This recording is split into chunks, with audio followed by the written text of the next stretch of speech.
आपको इस्लाम के प्रति सच में आकर्षण कब महसूस हुआ? मुझे याद है कि 2008 में गाजा में बतौर गैर मुस्लिम मैं उन लोगों के साथ घेरेबंदी में फंसी हुई थी जो आज तक वहाँ फंसे हुए हैं, अल्लाह की पनाह। और वो रमजान का महीना था और मैंने देखा कि लोग एक दूसरे के लिए अच्छे पुण्य के काम कर रहे थे, चाहे भले ही वो गरीब थे। तो इसलिए मैंने एक दिन सोचा कि मैं भी एक अच्छा काम करती हूँ और राफा शरणार्थी शिविर में एक परिवार के लिए थोड़ा सा भेड़ का गोश्त ले जाती हूँ। तो मैं ये खाना रिफ्यूजी कैंप में एक मुस्लिम परिवार के लिए ले गई। उनकी माँ ने दरवाजा खोला, तफद्दल, सलाम अलैकुम, बहुत ही रोशनी और नूर से भरी हुई, और वो एक कोठरी में रह रही थी, ना कुछ खाने को ना पीने को। और मैंने उनसे कहा, आप उपवास क्यों कर रही हैं? मैंने कहा, मुझे नहीं लगता आपके ईश्वर आपसे प्यार करते हैं। मुझे कहते हुए दुख हो रहा है, मुझे नहीं लगता कि वो आपसे प्यार करते हैं। वो आप कोई गाजा निवासी को 30 दिनों तक प्यासा क्यों रखेंगे, जबकि 31वां दिन भी क्या आपके पास पानी होगा? वो कहती है, नहीं हमारे पास पानी नहीं है। मैं कहती हूँ, अच्छा तो फिर क्या करेंगी? 30 दिन आप गाजा में हैं, आप बिना भोजन के रह रही हैं, क्या 31वें दिन आपका फ्रिज भर जाने वाला है? उन्होंने कहा, नहीं भरने वाला है। मैंने कहा, तो फिर तो आपके ईश्वर आपसे प्यार नहीं करते। मुझे एक जायज वजह दीजिए कि आप रोजे क्यों रख रही हैं?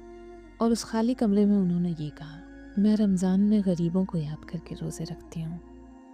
और वो बात, उस पल में मैंने सोचा, अगर ये इस्लाम है तो मुझे मुसलमान बनना है। क्योंकि अगर कोई ऐसा धर्म है जहाँ आप उस दिन भी ईश्वर पर आस्था रख सकते हैं जब उसने आपको कुछ ना दिया हो और उनके आभारी हो सकते हैं, यदि कोई ऐसा धर्म है जहाँ आपके पास सिर्फ एक कटोरी खाना है और उसे भी आप किसी अजनबी को दे देते हैं, तो हे भगवान, वाह,